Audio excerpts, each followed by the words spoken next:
Good morning, gentlemen. Today, I'd like to start by asking you a rather personal question. How do you wipe your bum?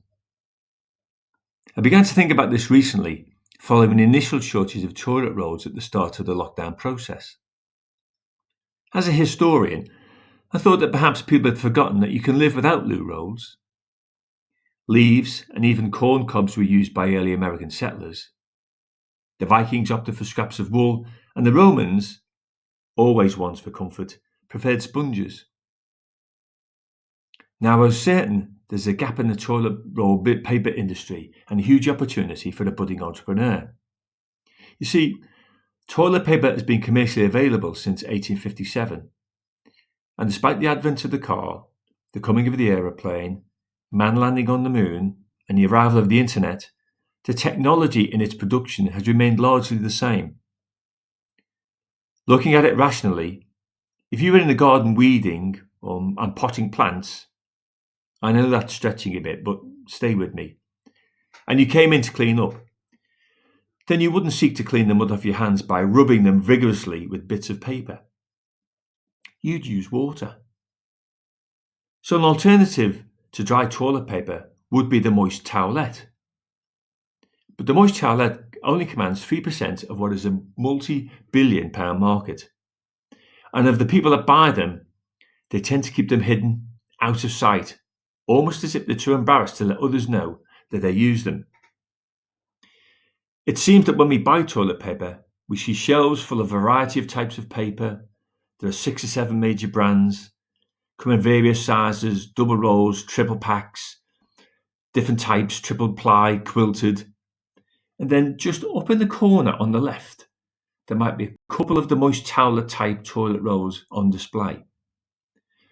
And without any conscious engagement, your brain goes, well, the mainstream thing to do here is everyone is using dry paper, and that is what I should do too. And maybe this moist toilet paper is there just for deviants or those with medical problems. You see, our valuation of something is massively affected by what others think of them. There's no such thing as objective value. We view things that happen to us in life either as good or bad, depending upon how they are branded. Here's an example. About 20 years ago, a group of engineers were tasked with finding a way to make the journey from London to Paris more enjoyable. Their response was to come up with an engineering answer, and to typically spend £6 billion laying completely new tracks from London to the coast, and in doing so, knocking 40 minutes off a 3.5-hour journey. Now, call me picky, but that seems a rather unimaginative way to improve people's experience of a train journey merely by making it shorter. They could have hired all the world's top male and female supermodels, paid them to walk up and down the train, serving Dom Perignon champagne for the entire duration of the journey. You'd still have had about £3 billion left over, and people would have actually asked for the train to be slowed down. A more serious suggestion would have been to install Wi-Fi on all the trains, something they are finally getting around to doing at about 0.1% of the original £6 billion cost. A simple solution that is in fact a rebranding of the experience of a train journey. How many of life's problems could be solved by tinkering with our perceptions of them, rather than the more tedious, hard-working and messy business, and indeed more difficult task of tackling the reality? Still not convinced? Here's a further historical example. Back in the 18th century, Frederick the Great of Prussia was very keen to get Germans to adopt the potato. He realised that if he had 2 sources of a carbohydrate, wheat and the potato, then you get less price volatility in bread and far less risk of famine, because now you have 2 crops to fall back on rather than just one.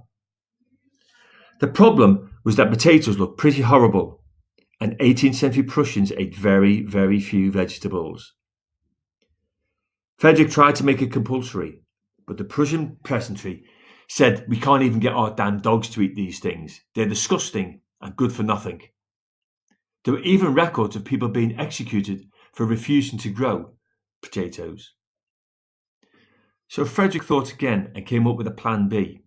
He tried the marketing solution. He declared the potato a royal vegetable, and only the royal family could eat them.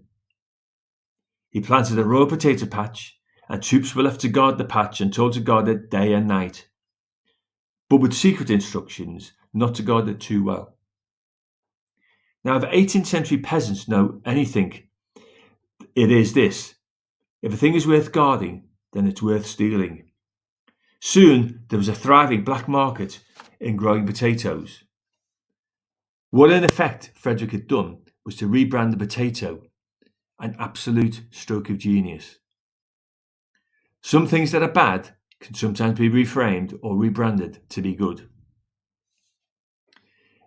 In a more recent experiment, it was found, for example, that merely rebranding unemployed bricklayers as retired changed their entire experience. Without changing their material status, simply by them being retired rather than unemployed, their outlook changed and they experienced a sudden and spectacular rise in happiness. In fact, the equivalent of the increased happiness felt by a newly married couple. Nothing had really changed about their material situation. They still weren't working, they weren't any richer, but simply reframing unemployment as retirement completely changed their level of well-being. How you frame things really matters. What you call things affects how you react to them. Impressions have an insane effect on what we think and what we do. So in these days of the great lockdown, rebrand this entire period. Instead of seeing it as dead time or lost time that you never get back, or as a period of massive boredom, a period when you can't do the things you like, try rebranding it. Rebrand it as an opportunity to learn a new skill, a new language, or an instrument. An opportunity to get to know your family better by having more meaningful conversations and by spending quality time talking and listening to each other. In the future, rebrand your revision and exams as opportunities to showcase your skills and talents. Rebrand previous failures as learning opportunities. Rebrand Manchester United season as... Oh no, rebranding doesn't always work, does it? Anyway, that's all for now. Remember, keep safe and I'll see you all soon. Bye.